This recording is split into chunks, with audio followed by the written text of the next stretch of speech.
मुजफ्फरपुर बालिका कांड से चर्चित बिहार सरकार के पूर्व मंत्री मंजू वर्मा और उनके पति चंद्रशेखर वर्मा अब जेल की हवा खा रहे हैं। जिस तरीके से 8 साल के इंतजार के बाद ये सलाखों के पीछे पहुंचे, बहुत लोग जानना चाहते हैं कि आखिर इस दौरान हुआ क्या क्या और किस मामले में अब ये जेल पहुंचे हैं।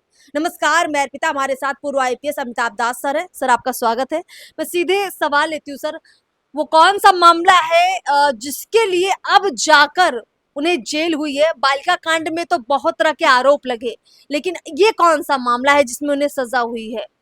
देखिए, ये गर्मा गर्म खबर दर्शकों को बताता हूं कि बिहार सरकार की पूर्व मंत्री हैं श्रीमती मंजू वर्मा और उनके पति चंद्रशेखर वर्मा को एक अदालत ने 7-7 बरस की कैद की सजा सुनाई है और ये मामला अवैध हथियार रखने से संबंधित है। ये पूरा मामला मैं दर्शकों को बताऊं, 2018 में मुजफ्फरपुर बालिका गृह कांड प्रकाश में आया था और वहां पाया गया कि वहां बालिका गृह की 34 बच्चियों के साथ गलत काम हुए थे और इसको लेकर बहुत हंगामा हुआ।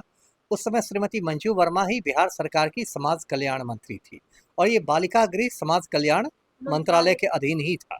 तो विपक्ष ने मंजू वर्मा का इस्तीफा मांगा, लेकिन जाति की वजह से नीतीश कुमार इन्हें नहीं हटा रहे थे, क्योंकि नीतीश कुमार कुर्मी जाति के हैं, मंजू वर्मा कोयरी जाति की है। कुर्मी और कोयरी को बिहार में लवकुश जातियां कहते हैं और लवकुश की ही राजनीति नीतीश कुमार करते हैं। तो उन्होंने कहा कि नहीं, मंजू वर्मा की कोई गलती नहीं है। उसके बाद क्या हुआ कि मामला सीबीआई को देना पड़ा। सीबीआई ने मुख्य अभियुक्त ब्रजेश ठाकुर को गिरफ्तार किया। ब्रजेश ठाकुर का मोबाइल जब खंगाला गया तो पता चला कि उसकी 13-14 बार बातचीत मंजू वर्मा के पति चंद्रशेखर वर्मा से हुई है। तब बहुत ज़्यादा हंगामा हो गया। तब नीतीश कुमार को भी झक मार के मंजू वर्मा का इस्तीफा लेना पड़ा। उसके बाद सीबीआई ने मंजू वर्मा के पुश्तैनी मकान पर छापा मारा, जो बेगूसराय के चरिया बरियारपुर में है, और वहां पर बहुत कई दर्जन गैर कानूनी कारतूस बरामद हुए, अवैध गोलियां। तो सीबीआई के डीएसपी ने चरिया बरियारपुर थाना में एफआईआर किया, आर्म्स एक्ट का, शस्त्र अधिनियम का, मंजू वर्मा पर, चंद्रशेखर वर्मा पर, है ना। उसके बाद क्या हुआ कि ये मंजू वर्मा फरार हो गई और बिहार में खेल देखिए क्या होता है।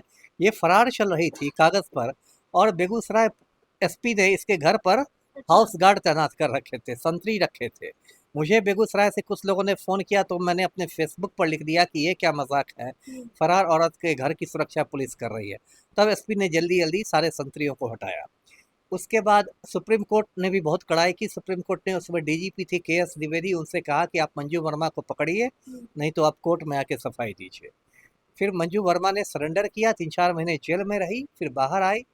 पिछले चुनाव में मंजू वर्मा के बेटे अभिषेक आनंद को जदयू का टिकट दिया गया और वो जीतकर विधानसभा पहुंच भी गए चरिया बरियारपुर से। मतलब इतने गंभीर आरोप लगने के बाद भी देखा जाए तो ना तो इनका परिवार सत्ता से विहीन हुआ और ना ही इनकी साख घटी, लेकिन अब जेल फाइनली अदालत के द्वारा मिली है। लेकिन कल जो हुआ उसमें फिर दोनों को, जो बेगूसराय में एक जो विशेष एमपी एमएलए कोर्ट है, देश के हर जिला में एक एमपी एमएलए कोर्ट है जो सांसदों और विधायकों से जुड़े मामलों की सुनवाई करता है, तो कल बेगूसराय के एमपी एमएलए कोर्ट ने दोनों को 7-7 साल की कैद की सजा सुनाई। कल ये लोग जेल चले गए। अब देखिए, अब फिर गेंद है पलटू राम के पाले में, जो जदयू के राष्ट्रीय अध्यक्ष हैं। अब उनसे सवाल लोग करेंगे कि भाई, आप तो कहते हैं कि हम ना किसी को फंसाते हैं, हम ना किसी को बचाते हैं, तो जब वो सजा याफ्ता हो गई मंजू वर्मा, तो आप उसको पार्टी के बाहर का रास्ता दिखा दीजिए, निष्कासित कर दीजिए। लेकिन वही पलटू राम के साथ है लवकुश समीकरण। लवकुश समीकरण आ जाएगा, इसलिए मंजू वर्मा पर कोई एक्शन नहीं होगा। कोई एक्शन नहीं होगा।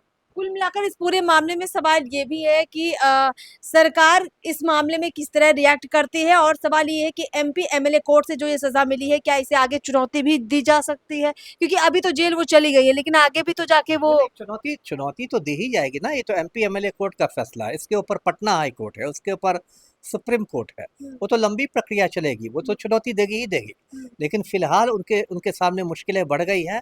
जब तक जमानत नहीं मिलेगी तब तक दोनों मियाँ बीवी को जेल के भीतर रहना पड़ेगा। चलिए, कुल मिलाकर कभी कभी न्याय थोड़ा देर से मिलता है, लेकिन जब मिलता है तो कहीं ना कहीं जो पीड़ित होते हैं वो राहत जरूर महसूस करते हैं। ऐसा लग रहा है कि चलिए, इस मामले में एक 8 साल का इंतजार हुआ, लेकिन कुछ तो परिणाम निकला ही। देखते हैं कि इस मामले में आगे क्या कुछ होगा। नमस्कार।